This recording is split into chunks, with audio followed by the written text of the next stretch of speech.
Winter arrived at the Duke's estate without apology, thrusting the iron gates and stone balustrades as though the land itself had learned his temperament. Servants moved through the corridors with softened footsteps, their breath faint in the chill, their voices lowered by long habit, for this was a house governed not by warmth, but by order. At its center stood the Duke himself, 30 years of age, handsome in the distant, untouchable manner of carved marble, a man raised to master estates, silence emotions, and obey traditions older than memory. It was known throughout the county as cold, though the word did not fully capture him. Cold suggested absence, yet he was always present, watching, listening, maturing. Grief had shaped him early, duty later, and somewhere between inheritance and expectation, he had learned that feeling was a weakness best concealed behind perfect manners and impeccable restraint. No one spoke to him without preparation. No one lingered in his presence longer than required. Into this ordered world came a young woman of 22, hired quietly as a kitchen cook at the onset of winter. She arrived before dawn in a borrowed cloak, her boots damp from the road, her spine straight despite the weight of uncertainty pressing upon her shoulders. She possessed no title, no protection beyond her skill, and no illusions about what the house would demand of her. Yet there was a calm in her bearing that unsettled those who noticed, a dignity not taught by rank, but by endurance. From her first day, whispers followed her like drafts through doorways. She spoke too clearly, some said. She moved with a composure unbefitting her station, others muttered. The housekeeper watched her closely, waiting for arrogance to reveal itself, while the footman speculated with idle curiosity sharpened by boredom. None of them expected the Duke to notice her at all. He didn't notice, not immediately and not with interest, but with the precise awareness of a man trained to observe disruptions in routine. He saw how the kitchen ran more smoothly under her hands, how the servants straightened unconsciously when she passed, how order settled rather than fractured. Summoning her was inevitable. She stood before him in the study, firelight catching the polished wood and the severity of his profile. It did not invite her to sit. His voice, when it came, was calm, deliberate, and unadorned by unnecessary kindness. He informed her that she was employed solely as a cook, that her conduct would reflect upon the household, and that she must understand her place within it. Then, with measured emphasis, he delivered the boundary meant to end all speculation. She might remain under his roof, but she was never to imagine herself anything more than what she had been hired to be. The word struck as intended, sharp yet formal, leaving no space for misinterpretation. A lesser spirit might have apologized or wept. She didn't either. She inclined her head once, not in submission, but acknowledgment, and replied that she understood her duties perfectly. Her voice did not tremble. It was this more than anything that disturbed him. When she returned to the kitchens, the servants read the verdict in her face and resumed their whispers with renewed confidence. The hierarchy had spoken. Order was preserved. Yet something subtle shifted, as quiet as the settling of snow. She worked with renewed focus, refusing humiliation at satisfaction, folding her resolve into every task she touched. That evening, as darkness pressed against the windows, and the estate surrendered to winter's hush, the Duke found himself restless. Papers lay forgotten upon his desk. The house felt unusually silent, as though holding its breath, drawn by no clear intention. He followed the faintest trace of warmth down stone steps to the servants' kitchen. It paused unseen at the threshold. Inside she worked alone, sleeves rolled, hair pinned simply back, the firelight gilding her concentration. The scent of sugar and butter rose into the air, soft, human, disarming. For the first time that season, the Duke remained where he was, watching, while something unnamed loosened within his carefully governed chest. It did not announce himself, nor did she turn. Yet the distance between them felt suddenly charged, as though the room itself recognized the danger of familiarity. This was not desire yet, nor mercy, but the first fracture in certainty, the smallest rebellion against a life arranged entirely by rule. The Duke, who had mastered armies of expectation and silence, stood powerless before a simple truth.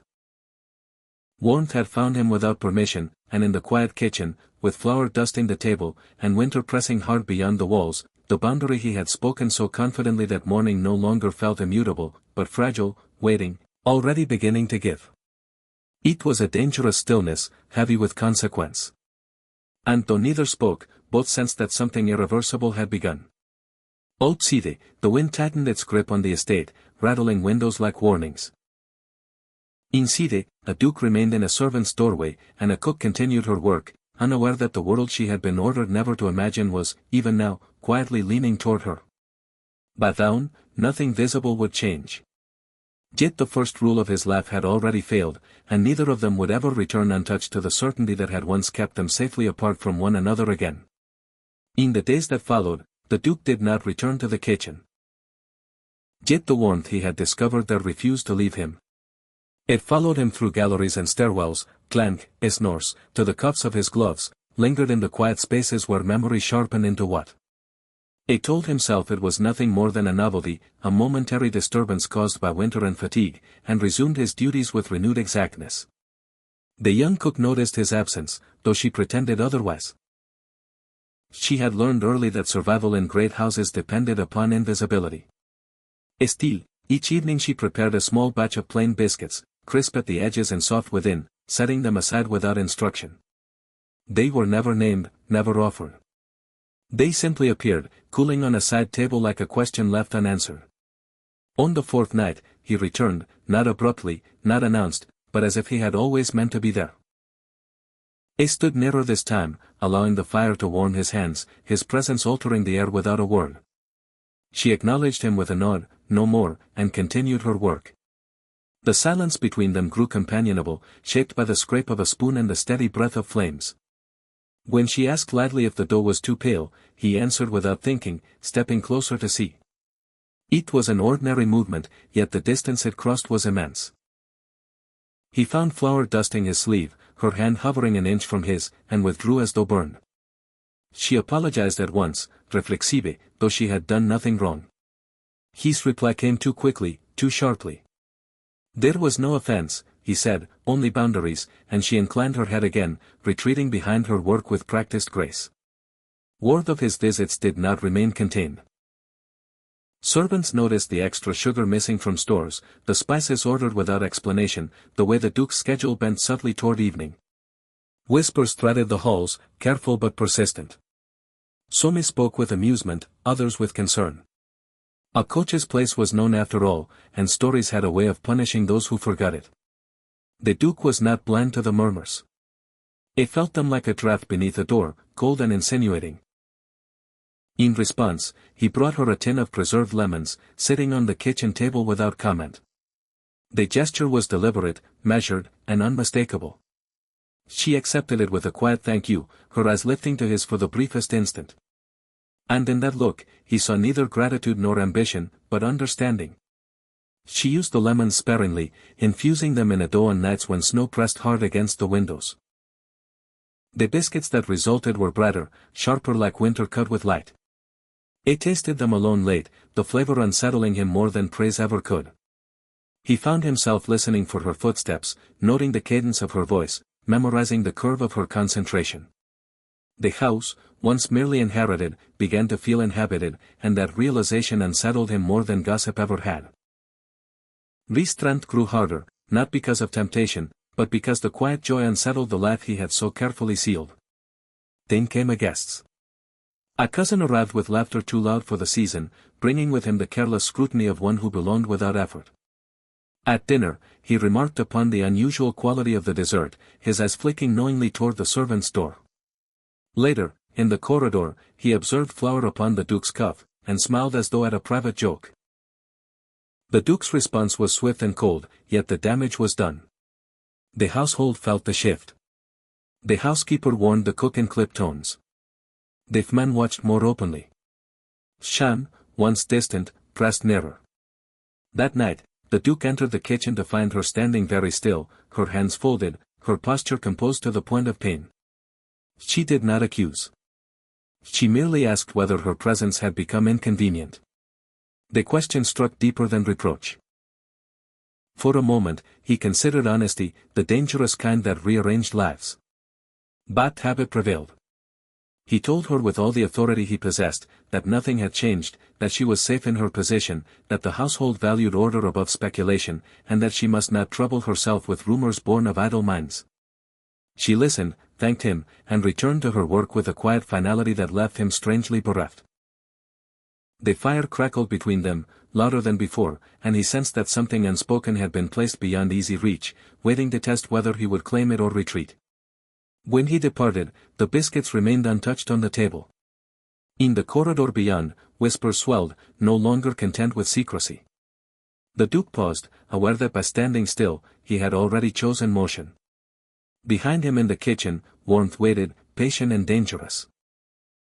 And for the first time, he understood that every token he offered carried the weight of scandal, and every silence he kept was shaping a reckoning neither of them could indefinitely escape, though the truth had not yet found a voice, only a direction. The night seemed to wait, listening as if aware of roll. A snow fell without sound. The night the truth pressed closest to being spoken. The estate lay hushed beneath its wide weight. Corridors emptied early, lamps dimmed as if the house itself wished not to witness what gathered within its walls. The Duke remained awake long after custom allowed.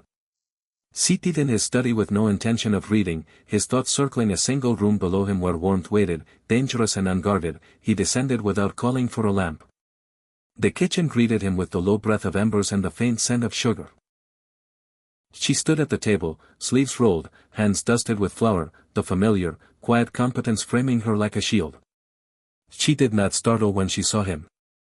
Perhaps she had been expecting him, or perhaps she had simply grown accustomed to meeting circumstance without fear. Neither spoke at first. The silence between them was not empty, but weighted, shaped by restraint and memory. He moved closer, resting his hands upon the table, mirroring her posture unconsciously. She continued, kneading dough, her movements steady, deliberate, as though anchoring herself to the present moment. He watched the strength in her hands, the calm precision, and felt something loosen where duty had long held tight. "You should not be here," she said softly, not in reproach, but truth. A agreed without sound. "Still," he remained. She gestured to the dough with a faint recurve of her mouth and asked whether it required more butter. A answered honestly that he did not know, and the admission startled him with its simplicity. She guided his hands briefly without intimacy, and the touch unsettled him more than any declaration could have done. At last, she stilled. She wiped her hands and faced him fully, her expression composed yet resolute. She spoke not of affection, but of limits, saying that she would not endure pity disguised as favor, nor silence mistaken for safety. She had entered his household to work, not to vanish into rumor. If her presence invited dishonor, she would remove herself before dignity was lost. The words cut deeper than accusation. He felt the careful architecture of his life strain, beams groaning beneath truths long denied. He spoke then, slowly, choosing each word as though it might wound. He told her that the world beyond those walls was unforgiving, that lineage was law, and that love once admitted demanded sacrifices he had been trained never to make. If he named what stirred between them, he would become something unrecognizable, a duke who failed his inheritance. She listened without interruption. When he finished, she nodded once, a gesture both gracious and final. She said she understood too well what it cost to be seen as improper, and that she would not ask him to abandon himself for her sake. Then, with measured calm, she informed him that she would leave at the week's end. The finality of it hollowed him. He had expected pleading or anger, something that might be dismissed or resisted. Instead, she offered him release, and the generosity of it left him bereft. He wanted to tell her that her absence would unmake the house, that the kitchen would grow cold, that the quiet joy she brought had already altered him beyond repair. He said none of it. They worked in silence once more, finishing the biscuits that had become their unspoken language. The task felt ceremonial. Each movement waited with farewell. When they were done, she set one aside, wrapped carefully, and placed it near his hand. The gesture was small, devastating. He closed his fingers around it as though were proof of something real. At the doorway, he paused, turning back once. He looked at her as though committing her to memory, the firelight outlining her figure, the quiet courage in her stance. He wished her a good night, his voice formal, controlled, betraying nothing. She returned the courtesy with a faint smile that did not reach her eyes. Alone again, he climbed the stairs with lean steps. The estate felt larger, empty, its grandeur suddenly inadequate. In his chamber, he unwrapped the biscuit and tasted it slowly. It was perfect, balanced, finished. The realization struck him with cruel clarity. She had already learned how to leave him whole while he had not yet learned how to remain outside. Snow continued its silent fall, erasing tracks, softening edges. Inside, the Duke sat awake until dawn, holding the knowledge he had refused to name, knowing that by morning her resolve would harden, and that the life he had defended with such care stood one decision away from irreversible change. Morning broke brittle and bright. The snow crusted hard beneath the boots of servants carrying crates toward, north, the gate. The estate stirred with a restrained urgency, the kind that accompanied departures meant to be discreet. She stood among her few belongings, wrapped in her cloak, her posture composed, though her breath betrayed the cold. No announcement marked her leaving. Dignity required no audience. The Duke watched from the gallery above, unseen, his hands clasped behind his back as though restraint itself might still save him. Every instinct urged delay, caution, silence. He had lived his life within such instincts, mastering them as one master language or law. Yet the sight of her turning once, as if to fix the house in memory, struck him with a clarity he could no longer deny. If he allowed this moment to pass, nothing within him would remain intact. He descended the stairs with purpose that startled those he passed. At the foot of the hall, he spoke her name aloud for the first time. She turned, surprise flickering across her expression before resolve reclaimed it. The servant stilled, sensing something irrevocable unfolding. He did not soften his voice. He did not lower it. He spoke with the authority the world had always granted him. Yet bended toward a truth it had never taught him to claim. He told her to wait, not as an order, but as a plea shaped like command. She did, though her hands tightened around her satchel. What followed was not eloquence, but honesty stripped of ornament. He acknowledged the rules he had upheld, the fear he had mistaken for duty, the cruelty of a life built upon denial. He said that loving her would cost him approval, lineage's comfort, perhaps his standing, and that he had weighed those costs with the same severity he brought to his state accounts. Then he spoke the line that fractured the watching silence. He would rather be remembered as foolish than remain untouched. A murmur rippled outward, disbelief edged with awe. He ignored it. He turned fully toward her and declared that she would not leave as a cook dismissed, but remain as a woman chosen, not elevated by favor, not hidden by compromise, but named openly as the one person who had taught him how warmth survived without permission. He offered her his hand, steady, unadorned by urgency. For a moment, the world seemed to hold its breath. She looked at the hand, then at him, searching not for grandeur but certainty. When she spoke, her voice was calm, resolute. She told him that love could not live beneath spectacle alone, that defiance without constancy was another form of abandonment. She asked him plainly whether he would stand by this choice when winter gossip sharpened into scorn, when Parliament murmured, when portraits of ancestors watched. His answer came without hesitation. He said yes, not loudly, not dramatically, but with a finality that echoed deeper than applause. He told her that he would endure ridicule gladly if it meant never returning to a life untouched by meaning. The words were not poetry. They were promise. She took his hand. The estate did not erupt. It adjusted. The servants bowed, uncertain yet compelled by the unmistakable shift of power realigned. Days passed in measured progression. Letters were written, invitations declined, alliances strained. Yet the Duke did not retreat. He stood beside her in drawing rooms and corridors, allowing no question of her place. When they married, quietly without spectacle. It was not secrecy, but refusal to perform joy for those who had denied it to them. Life after defiance proved gentler than either had dared expect. The house warmed, not in luxury, but in laughter allowed to linger. He learned the rhythms of her days. She learned the burdens of his. In the evenings they returned to the kitchen where it had begun, sleeves rolled, flour dusting their shared table. They baked not to fill silence, but to honor it, their hands moving in practiced harmony. Years softened the sharpness of scandal. The world moved on as it always did. Yet something enduring took root within those walls. A legacy quieter than title, yet more lasting. Visitors remarked upon the Duke's ease, the warmth of the household, the absence of fear where once restraint had ruled. One winter evening, long after the whispers had faded, they stood together at the kitchen table, shaping dough by firelight. She smiled at him, guarded, and he returned it without thought. Outside, snow began to fall again, gentle, forgiving. Inside the Duque,